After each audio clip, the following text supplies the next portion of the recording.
Chosen one, pause now, let stillness wash over you, set everything else aside, because what you're about to hear is not a message, it's a summons. Something eternal shook the foundations of heaven while the world lay sleeping, and it was not random, it was not vague, it was about you. In the silent hours of the night, while your body rested, the heavens stirred with divine urgency. The thrones of glory lit with holy fire. The councils gathered, scrolls hidden since the dawn of time were unsealed, and at the heart of it all, one name echoed across the halls of eternity, your name. The angels did not move, they stood still, cloaked in awe, because when your name was declared, it wasn't whispered, it was thundered through light. Before I formed you in the womb, I knew you, said the Lord, Jeremiah 1:5. Last night, that knowing was reawakened in the heavens. Not a prophecy waiting for someday, but a moment that has already begun. You're not wandering by accident. You're walking under the weight of a divine event, and even now, its power follows you. That dream you had, the ache in your chest, the sudden clarity this morning, it's not random, it's residue. Something holy touched your life last night. Do not scroll, do not turn away. This is sacred ground. Your story is being rewritten, not by your hand, but by His. Behold, I am doing a new thing. Now it springs forth. Do you not perceive it? Isaiah 43:19. The shift is here, but you must choose to walk in it. Now, as you step forward into this divine role, I invite you to declare your readiness. Type Amen in the comments below as a sign of your acceptance, as a bold statement that you are ready to step into your God-given purpose. And stay with this message until the very end, because we'll close with a powerful prayer to align your heart with what heaven has already begun. So now, chosen one, listen with your spirit. Not your mind, not your emotions, but the part of you that remembers heaven. Last night was not simply a shift, it was a reckoning. While your body lay still in the quiet hours, what was written about you before you were born was pulled from the archives of heaven. It was not reviewed, it was not suggested, it was enforced, as written in Psalm 33:11. But the plans of the Lord stand firm forever. The purposes of His heart through all generations. What was decided about you was not a hope, it was a purpose, and heaven will not permit that purpose to be erased. The courts of the Almighty were convened not because of a crisis, but because the appointed time had arrived. Ecclesiastes 3:1 declares, "There is a time for everything, and a season for every activity under the heavens." And last night your season changed, not because of anything you did or failed to do, but because heaven never forgot what was promised over your life. And this is why the archangels stood still. This is why heaven held its breath. Because the verdict concerning your life was not just an affirmation, it was a reversal. Years of delay, silent warfare, prayers you thought went unheard. Moments where hope seemed to dissolve into silence. It was never forgotten. Every seed of faith, every whispered cry, every act of kindness done in secret, they were recorded. And now, as Revelation 8:4 describes, the smoke of the incense, together with the prayers of God's people, went up before God from the angel's hand. Your prayers have risen, and now they return as thunder. What was once buried is being raised. What was silenced is being called forth. And when your scroll was unsealed before the throne, light poured out with a force that revealed not only the plans of God, but the strategies of the enemy that had surrounded your path like invisible fences. Years you couldn't explain, opportunities that slipped through your fingers, relationships that left wounds no one could see, but heaven saw, and heaven answered. This is not fiction. There are those who wake from sleep and feel a weight in the room, a holy stillness, not knowing their name had just been spoken in realms unseen. There are those who've wept without knowing why, not realizing their spirit is responding to a war fought on their behalf. You may be among them. The timing of this message is not random. It was timed to your awakening. For too long, certain forces believed they had the right to tamper with your inheritance. They whispered lies about your worth. They drew lines to keep you contained. But as Isaiah 54:17 reminds us, no weapon formed against you shall prosper, and every tongue which rises against you in judgment, you shall condemn. And last night, every whisper of accusation was silenced. Every counterfeit alliance was exposed. And someone who stood near you, whose words were sweet in public but sharp in private, was uncovered in full light. This is not about vengeance, it's about justice, divine justice. And when the truth was revealed, the hosts of heaven responded, as they did when Christ emerged from the tomb. Light burst forth, sound shook the firmament, and joy roared across the heavens. For the Lord has declared, I will restore to you the years that the locusts have eaten. Joel 2:25. And this is not a hopeful promise. It is a current reality, unfolding even now. Some will question, some will doubt, but the Spirit knows. And if your heart stirs at these words, it is not because of persuasion, it is because your soul remembers. This is not the first time heaven moved for you. This is simply the most visible, and so the gate stands open. Not a physical one, but a spiritual passage. It burns not with fire that harms, but with glory that purifies. Before it stands the angels, not symbolic, but real, waiting for your agreement with what has already been established. The Lord does not need your permission to bless you, but He does call you to align. The miracle has come to your doorstep, but only those who perceive it will walk through the door. There is a man named Joseph, whose story is written in Genesis. He was betrayed by his own brothers, sold into slavery, imprisoned for crimes he never committed. Yet God never left him, and at the right time, not by effort or manipulation, Joseph was lifted into power. His story was never about vindication, it was about divine timing. And like Joseph, your trials have not disqualified you, they have positioned you. This is not a new path, it is the ancient one, carved by the hand of the Almighty, long before you ever took your first breath. And now, with heaven as witness and eternity watching, the Lord declares, the time is now. What was withheld is released. What was stolen is returned. What was hidden is revealed.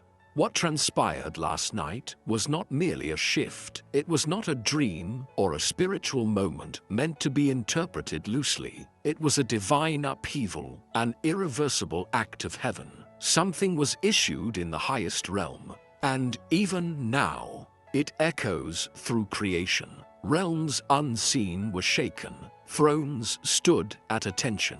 The eternal order bent to accommodate a single burning decree. And still, the cry of heaven this morning remains. Why does the chosen one not yet see? This was no ordinary night, while the world turned in its sleep, and while you moved unknowingly through the silence, something ancient stirred. A call, urgent, fierce, rang through dimensions that have never known rest. Not a trumpet, not a whisper, but the voice of the Ancient of Days himself. When the voice of God resounds, nothing created remains still. And last night, that voice summoned the divine council. The chambers filled with brilliance too great for human vision. Thrones lit with eternal fire, aligned in solemn formation. And into the center of that courtroom was brought your scroll, the written legacy of your life. What followed was not a ceremony, it was war in the form of justice. An angel emerged, carrying the full record of your pain. Every lie you were told, every betrayal you endured quietly, every promise broken behind your back, every delay not caused by you, but inflicted upon you. As Psalm 56 verse 8 declares, you keep track of all my sorrows. You have collected all my tears in your bottle. You have recorded each one in your book. Nothing was missed, no loss ignored, no hidden sabotage escaped the gaze of God. Then Michael, commander of heaven's hosts, emerged, not in softness, but with the fury of divine protection. His sword, brighter than galaxies, was drawn not to wound, but to divide truth from deception. And with a voice that silenced every realm, he spoke, "This far and no further." The words were not a warning, they were a final command. And when they were spoken, a sound like thunder rolled through creation. Structures that had resisted your rise cracked at their foundation. Invisible prisons, built from words others spoke against you, from fears you inherited, from patterns you never agreed to, collapsed under the weight of divine fire. You did not know you were bound, but heaven did. You did not see the full extent of the delay, but God had. And with a single word, the delay shattered. But it was what happened next that caused even the archangels to reel in awe. From within the assembly, a figure stepped forward, someone tied to your life, a familiar face, a trusted presence. This person, permitted into your inner space, had long held a different posture in the dark. And though you did not see their movements, heaven recorded them all. Hidden intentions, quiet alliances, silent efforts to choke your progress at the root. They believed they were unseen, but heaven watches all. As the light of God flooded the room, no shadow could remain. Their mask cracked, the web they wove unraveled. Their schemes were not only revealed, they were judged, not by anger, but by holiness. And in that judgment, something unimaginable happened. Your scroll began to glow, not with fire, but with glory. Then came Gabriel, the messenger of the Most High, trailing radiance like flowing rivers. He stepped forward and opened the scroll that bore your name. What was written in defilement by others' hands was wiped clean. Sentences of sabotage were erased without a trace. The destiny once delayed was rewritten, not just restored, but accelerated. As Isaiah 60:22 declares, "The least of you will become 1,000, the smallest a mighty nation. I am the Lord. In its time, I will do this swiftly." And so it was. A roar filled the court, not of chaos, but of victory. It was not the sound of heaven celebrating itself. It was the sound of heaven celebrating you, not because of what you did, but because of what you carry, because of what you survived, because of what was stolen that must now return. Heaven did not simply replace what was taken from you. Heaven multiplied it for what was lost. Time, resources, relationships, confidence, clarity. God gave the command, return it all and double it. Just as he restored Job, not with pity, but with purpose, he now speaks over you. Instead of your shame, you will receive a double portion. Isaiah 61:7. And still, even as the scroll burned with glory and angels stood stunned, you awoke unaware. The weight in your chest, the sudden emotion, the tears you could not name. That stirring was not confusion. It was the echo of last night's decree. It was the imprint of heaven pressing against your waking world. You have wondered why the air feels different. Why your spirit feels heavy and expectant all at once. It is not anxiety, it is alignment. Something in you is responding to what has already been decided in realms higher than thought or understanding. And now comes the truth few are ready to hear. This decree is active, but it is not permanent. It is a gate, open by mercy, held open by grace, and destined to close at the appointed time.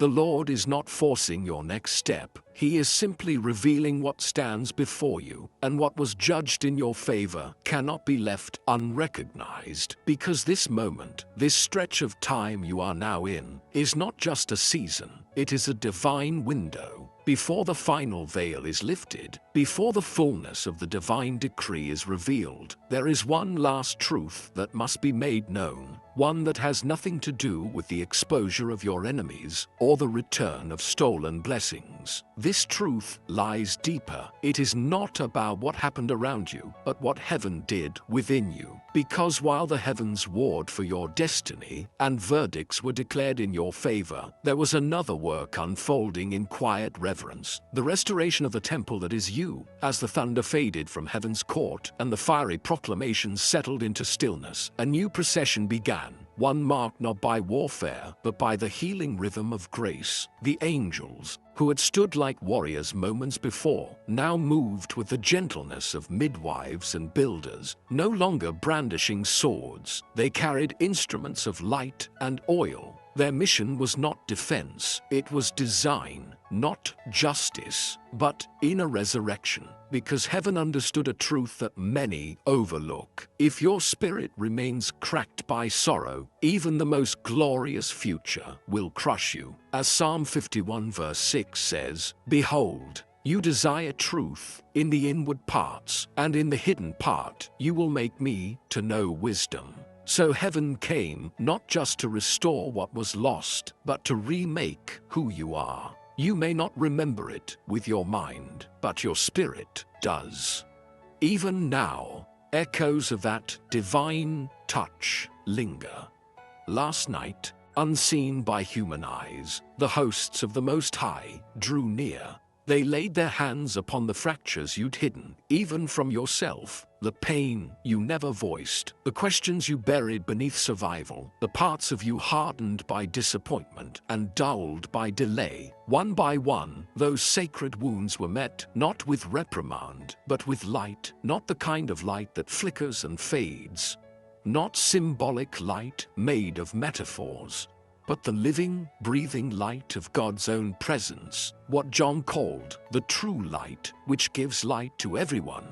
John 1:9. This light carried intelligence, intention. It moved like water, yet held like stone. And it did not simply shine, it repaired. It stabilized what had grown unstable. It rewrote what had been rewritten by pain. It revived what had grown still under the weight of long winters.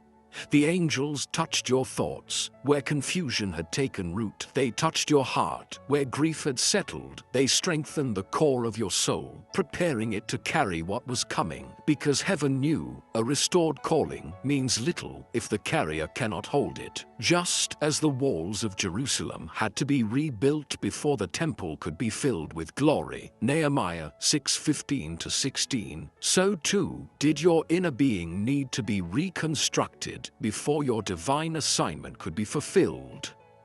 That's why you feel it now, this strange, inexplicable calm, this quiet rising of strength you didn't summon, this clarity where there was once fog. It is not mood, it is not coincidence, it is the settling of new foundations beneath your feet, the aftershock of divine craftsmanship. Heaven did not just give you back what was stolen, heaven refits you to carry more than you've ever held. Because some callings are too weighty for fractured souls. Some mantles require not just faith, but fortitude. And before the final word could be given, God ensured that your vessel would not break beneath it. And so, heaven rewrote more than your scroll. It rewrote your structure. It recalibrated your emotional rhythms, replaced exhaustion with resilience, and embedded discernment where there was once only doubt. The same Spirit who hovered over the deep in Genesis hovered over you. And, in the silence of night, order replaced chaos once again.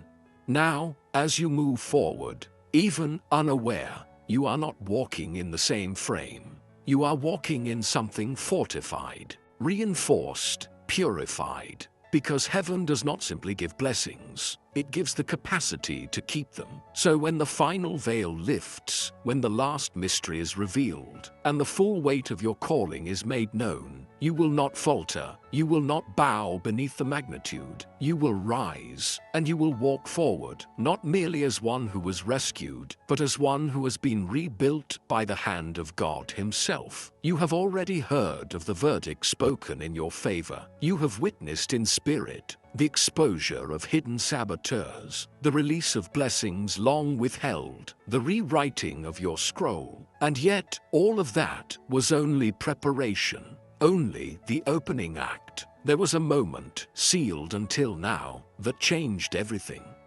When the court erupted in agreement, when the throne room burned with the glory of justice delivered, something happened that has occurred only a handful of times since the foundations of creation. Your name rose, not as a metaphor, not as a spiritual symbol. It rose, lifted by light, upheld by the breath of the Almighty. Your name ascended from the scroll like a banner in battle, ignited in a fire that defied description. Every angel ceased movement. Their wings froze in mid-flight. A silence descended so absolute that it felt like time itself was holding its breath. And then, the Ancient of Days rose from his throne. This is not a gesture heaven takes lightly. Throughout Scripture, the Lord is seated, ruling, watching, reigning. But there are moments when he stands. When Stephen was martyred, Scripture tells us he saw the Son of Man standing at the right hand of God. Acts 7:56. Not sitting, standing. That posture signals divine intervention, personal involvement. And last night, the Lord stood again for you. His robe, woven with living light, swept through the court like a tide of purity. The flames that lit the chamber bent toward him in worship. Even Michael, the warring one, bowed his head. Even Gabriel, the messenger of thunder, folded his wings. And from the center of that silence came a voice that carried galaxies on its breath. Restore everything that was withheld. Accelerate all that was delayed. Release every portion that belongs to my chosen one. The moment those words were spoken, the heavens ignited. Scrolls flew open like doors in a storm. Chains not only broke, they vanished. Ancient records were amended. Lines were rewritten. Assignments that had been waiting were dispatched like lightning. What you thought would take years was authorized in moments. And yet, this is not the part that caused the angels to tremble. That came next. Because in the wake of all the glory, something happened that even heaven did not fully anticipate. Your destiny did not just return, it expanded. The Father did not simply give back what was lost. He gave what should have been, had no opposition ever existed. What you would have walked in, had betrayal never touched your path. What you would have received, had delay not wrapped itself around your timeline. Years were poured back, not counted, but compounded. Strength was restored in measures beyond your past capacity. Opportunities returned that you never even knew were once yours. And then, something truly astonishing. The scroll, your scroll, was placed in your hands. Yes, in your hands, not symbolically, not in vision, but spiritually, tangibly, irrevocably. A being of light, an angel appointed to your life, stepped forward. In his hands was your destiny, rewritten in golden ink, its pages blazing with the seal of the Most High.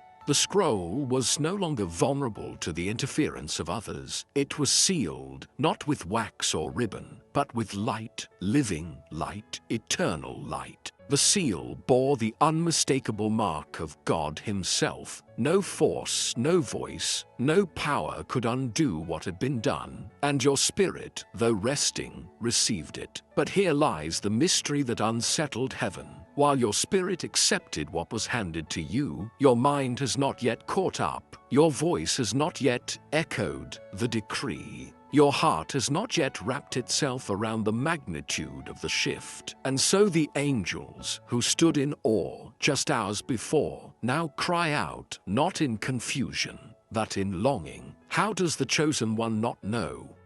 How do they walk as though the night did not shake the heavens? And this is why you feel what you feel today. The pressure, the stirring, the holy unrest you cannot name. It is not emotion, it is not stress, it is the echo of heaven, reverberating through your body, calling every part of you to awaken. Because what took place last night was not about recovery, it was about possession. The old path has ended, the old cycles are broken, the legal claims of the adversary have been silenced, the territory of your future has been transferred back into your grasp, and heaven will not allow you to walk another day unaware. But there is one final unveiling still to come.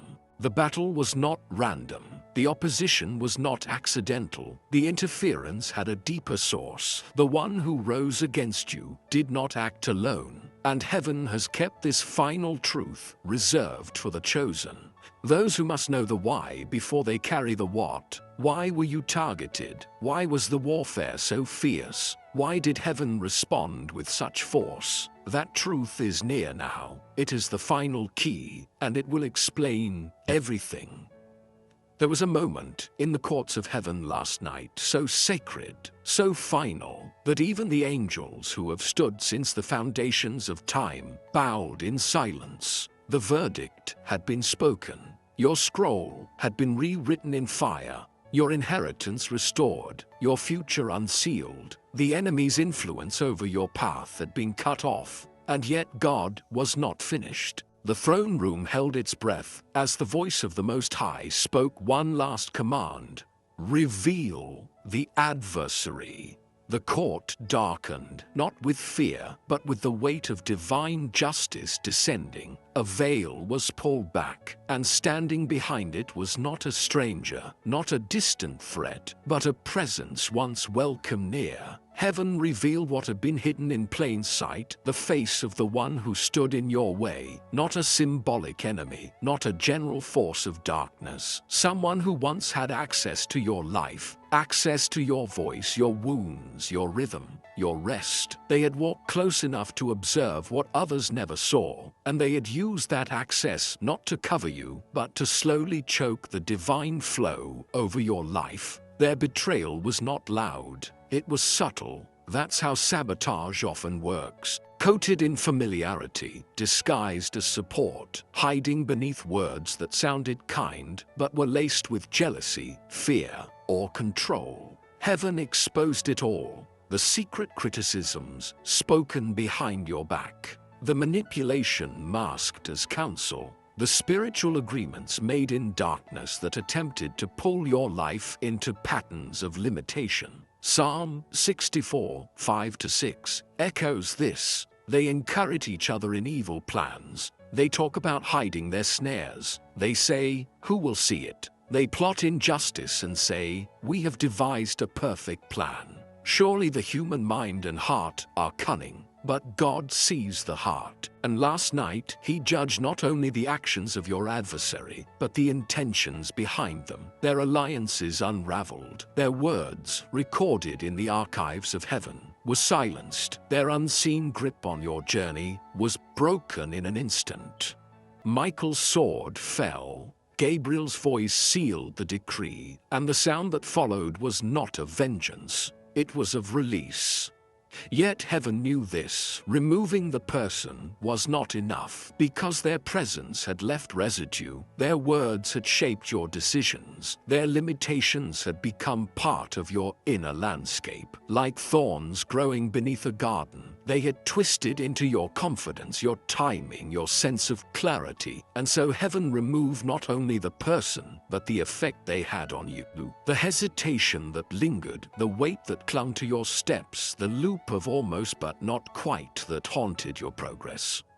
Isaiah 58:12 reminds us, "Your people will rebuild the ancient ruins and will raise up the age-old foundations. You will be called repairer of broken walls, restorer of streets with dwellings." That was not metaphor. That was mission. And it began in you. That is why today feels different. Not because you suddenly feel stronger, but because the fog has lifted. Something inside you knows, even if your mind cannot explain it yet. The pressure in your chest isn't anxiety, it's the stretch of your spirit reclaiming space. The stirring in your soul isn't confusion, it's the echo of a gate opening. The absence of resistance is not emptiness, it's peace, finally allowed to remain. And still, heaven continued, because this wasn't just about freedom, it was about positioning. After all was cleared, the Ancient of Days stood again and declared, "Lift their name higher," and your name rose,